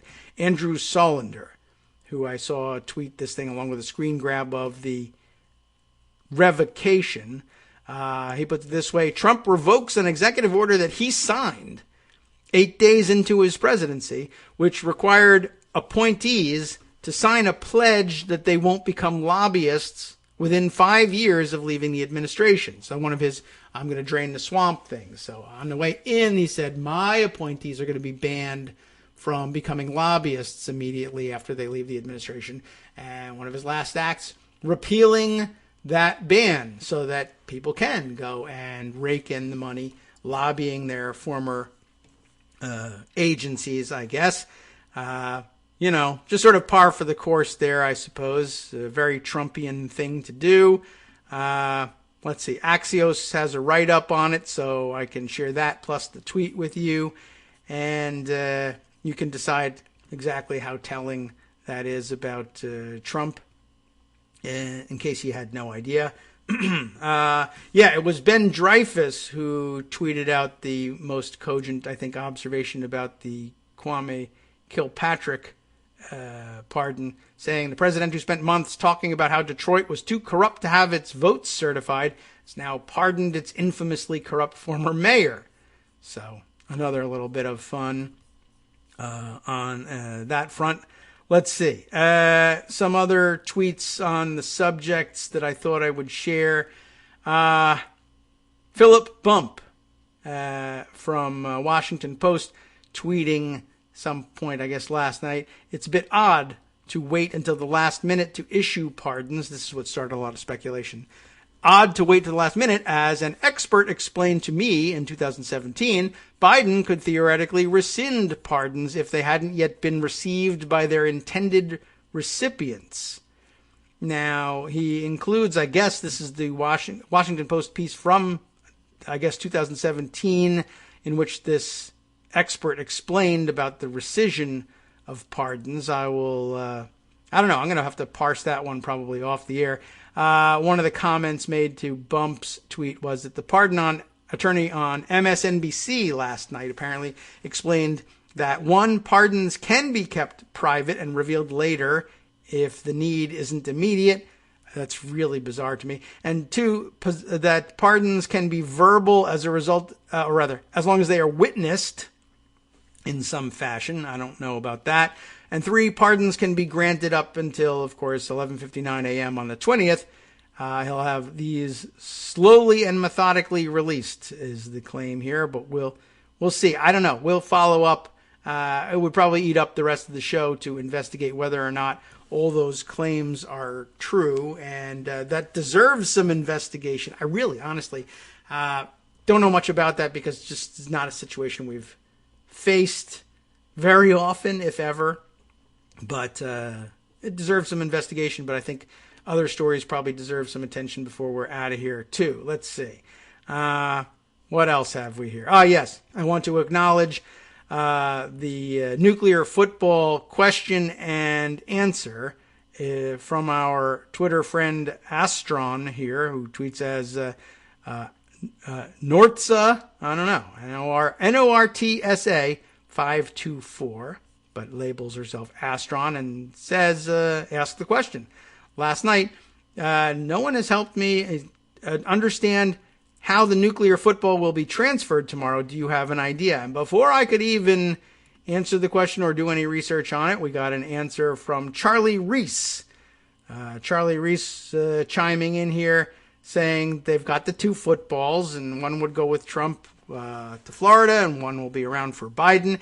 And then I think he also sent along, Charlie, a link to an actual write-up on that subject from CNN, how Trump will hand off the nuclear football to Biden. We've given the basic answers here, but it's an interesting read just for the extra details. I recommend it to you, and thanks to Astron and Charlie, I'll call him here, for bringing that up and making us knowledgeable by airtime so that we could discuss it and make that long story short and get on to other things. What else is there? Let's see. Why did I put this one aside? Ben Jacobs tweeting yesterday, another reason Trump has not held public events in his final days, aides feel he is too volatile to interact freely with reporters. An interesting observation all by itself, that coming from the Washington Post's article, Trump's final day, a diminished and aggrieved president stays out of public view before exit. Phil Rucker, Ashley Parker, Josh Dawsey with the byline on that one, but a good pull quote from Ben Jacobs.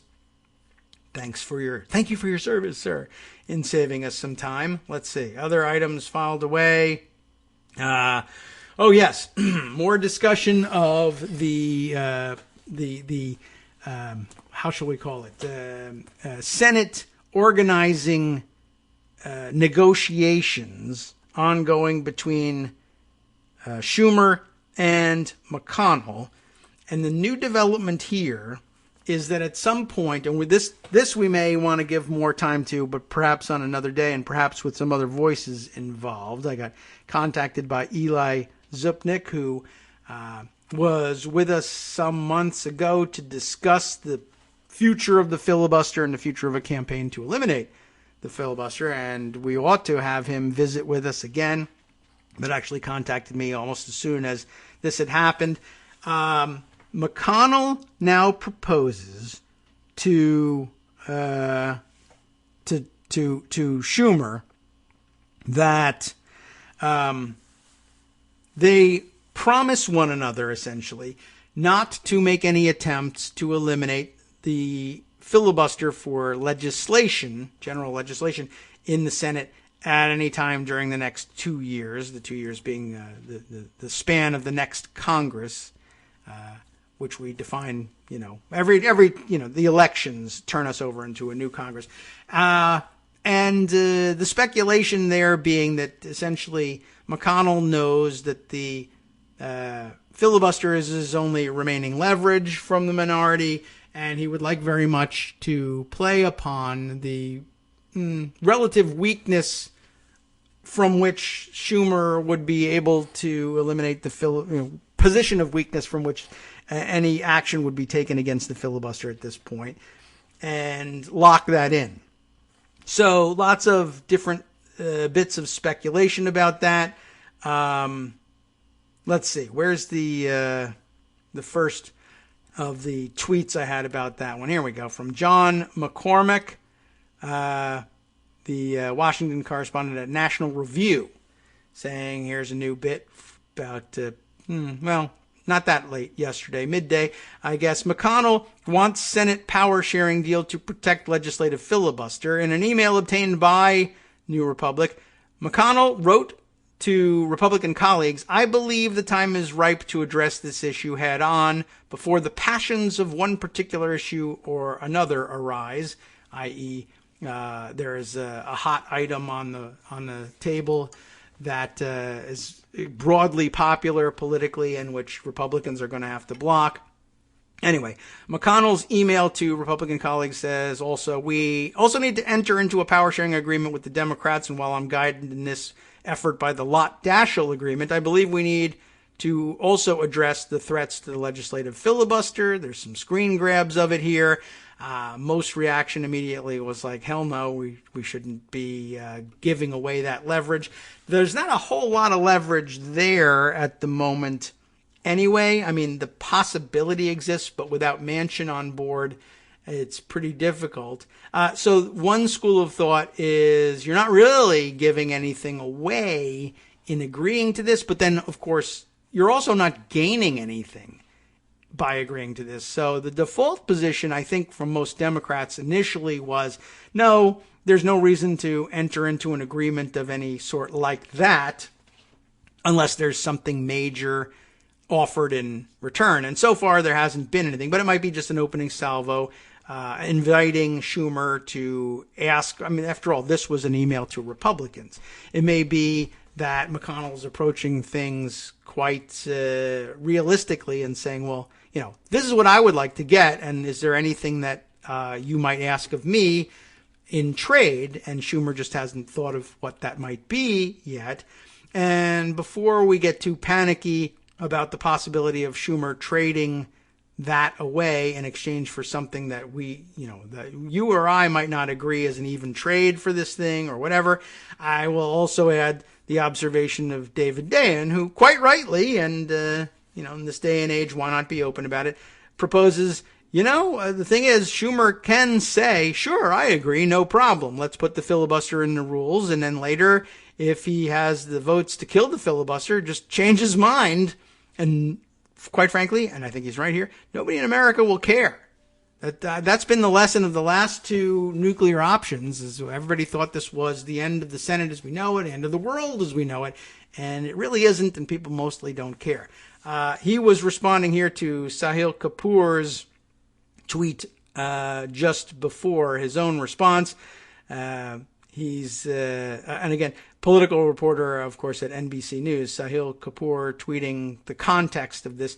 The filibuster is already, of course, a long-standing Senate rule, which it really isn't, and really can't be codified any more than it is. McConnell's ask of Schumer is essentially a gentleman's agreement or promise not to nuke it. A bare majority can change this rule with a vote to set a new precedent. You all know a lot about that already. And, I like, it's quite honest, the response from Dayen here. You can, of course, make that agreement and then just say, to hell with it.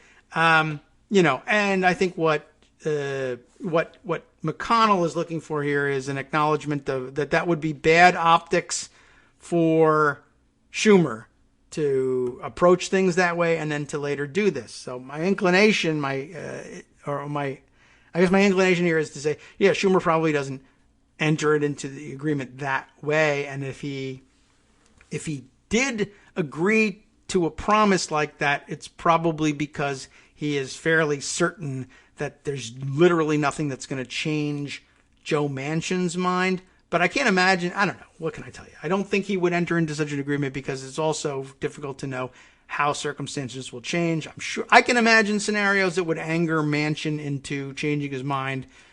I can also, of course, imagine, and you should all be able to imagine, in the middle of a pandemic, everybody in the Senate being 100 plus years old, the composition of the Senate could change at any time. Not a good time to enter into a promise like that, unless it really is entered into, as Dayen projects it might be, with no real thought given to what it would mean to abandon such a promise. And maybe the times demand it. I don't know what to say. Let's see. Where else have we been here? Did we get to this yesterday? Denial issued by Lauren Boebert yesterday to the accusation that she was the one giving tours of the U.S. Capitol between January 3rd and 6th. However, we have a problem with that. One, she apparently issued kind of an oddly worded denial, which emphasized, I didn't give any tours of the Capitol, and immediately people on Twitter followed up with the right question. Did you take anyone around? Did you invite guests or admit guests or direct that they be admitted to the U.S. Capitol at any point between January 3rd and January 6th? A much wider and more comprehensive set of questions, much more difficult to answer and avoid, charges that you were lying, if not outright perjury. I don't know if you can ask those questions under oath at some point. Anyway, that's the more comprehensive question and the one you want the answer to. And further, there's another problem. Travis Akers, I happen to see making mention of this, who says, Boebert denies giving any tours. However, her own mother and another congressman have confirmed that Boebert provided at least one tour during that period. I think the congressman we're talking about here is Steve Cohen, who said in an interview the other day that he saw her doing that. But yeah, I think maybe more troublesome is the fact that her own mother has said, yeah, we got a tour from her and it was great. I don't know what to do with that one. Let's see. Akers includes the tweet here from, who are we reading? Tara Dublin. Is that her name? Tara Dublin. She tweets as Tara Dublin rocks. And when she does so, she follows me. So that's interesting too. I had no idea about that. And here's the tweet. She has a screen grab of something. I guess maybe from her own writing. Is this where she's drawing on here? Writing for, what's her outlet called? Hill Reporter. And you can find Hill Reporter on Twitter with its own account and everything. Boebert's mother, Shawn Bentz, S-H-A-W-N, if you want to follow like her escapades, B-E-N-T-Z. Shawn Bentz did not respond to a Facebook message asking for a comment about her daughter's first week in office. Bentz, who is an open supporter of QAnon on social media, went to Washington with Boebert for her swearing-in ceremony. Not at all unusual. She was pictured with Boebert at that ceremony and mentioned that she had gone on detailed tours of the Capitol buildings with her daughter, which is not necessarily the same thing. And here's more wiggle room as her saying, I didn't lead any tours. I was on a tour. I let people into the Capitol so that somebody more expert in the layout of the Capitol than me could give that tour. And that would have been smart. That's why I initially thought, and Greg initially thought, it couldn't have been Boebert, because how did she know where anything was in the Capitol? But there you go. That's the wiggle room that's still out there. This could still have happened in substance. She was pictured with Boebert at the ceremony, said she'd gone on detailed tours of the Capitol buildings with her daughter, staying with Boebert in her D.C. apartment that first week, all according to her social media posts. Prior to the January 6th riot, using the Twitter name Shauna Roberts-Bentz, Roberts-Bentz, she retweeted the White House political advisor Dan Scavino, saying, "See you soon, Patriots." So, some more damning evidence of pretty much what we always suspected about Lauren Boebert. Anything else that we need to do? All right, well, since we can only squeeze in a few more quick hits, we'll give you this news from CNN. Rudy Giuliani voted with an affidavit ballot, otherwise known as a provisional ballot, which he bashed in failed effort to overturn the election. Just what it sounds like. Trump's personal lawyer, Giuliani, personally voted in the 2020 election using a voting method he publicly disparaged and bashed in his attempts to overthrow the presidential election results. A CNN K-File investigation has found, the K-File, Andrew Kaczynski, assisted here by M. Steck in the write-up, According to records obtained by CNN, Giuliani's registration was moved, you see, to his Long Island home in August, and his registration in New York City purged in September because he doesn't live in New York City anymore. But guess what? He went to vote in New York City, in Manhattan, showed up, and they said, yeah, you're not on the voter rolls here. So he demanded and got an affidavit ballot and cast it, and who knows whether it was counted or not. But basically, I guess he's just too dumb to know that he probably should be registered by now in Long Island. And may or may not have been an honest mistake, because it's hard to tell what his capabilities and state of mind are at this point. But I don't know. I mean, I don't know whether they would charge you with voter fraud or not. I mean, in the end, he only voted in one place, I assume. But maybe we ought to check into whether he tried to cast a ballot in Long Island as well. But duh on you, Rudy Giuliani. And also, you're a horrible hypocrite. Anybody else care about that stuff? We'll push one more item over the transom here, and I guess include it in our roundup as we conclude here today. Fact check from where? Statesman. Is that the Austin American-Statesman? Yes, it is. Fact check. Would Trump lose post-presidency benefits if impeached? I guess we have to talk about that now, because being 11 o'clock, we are, according to Politico, 2 hours away from the start of the trial of his second impeachment. They may be able to, in the end, hang their hat on, well, what I meant was some point of procedure leading up to the trial, not the actual beginning of the arguments of trial, will happen at 1 p.m. And that's entirely possible. Maybe that's when the message will be delivered from the House. Or apparently yesterday McConnell said that they had been messaged and they had sent a message of response. But another message is due from the House, making the Senate aware that the managers have been appointed and are ready to present their case. That all could happen today. It might happen at 1 o'clock, but what won't be happening is a trial that you tune into and see actual things. But, yeah, one of the things still debated about the value of impeaching the president at this point is whether or not he would lose his post-presidency benefits if impeached. And I guess their fact check will give us at least the start of an answer. I will hand it over to you. Its ruling, though, is that it is mostly false, which is sad news.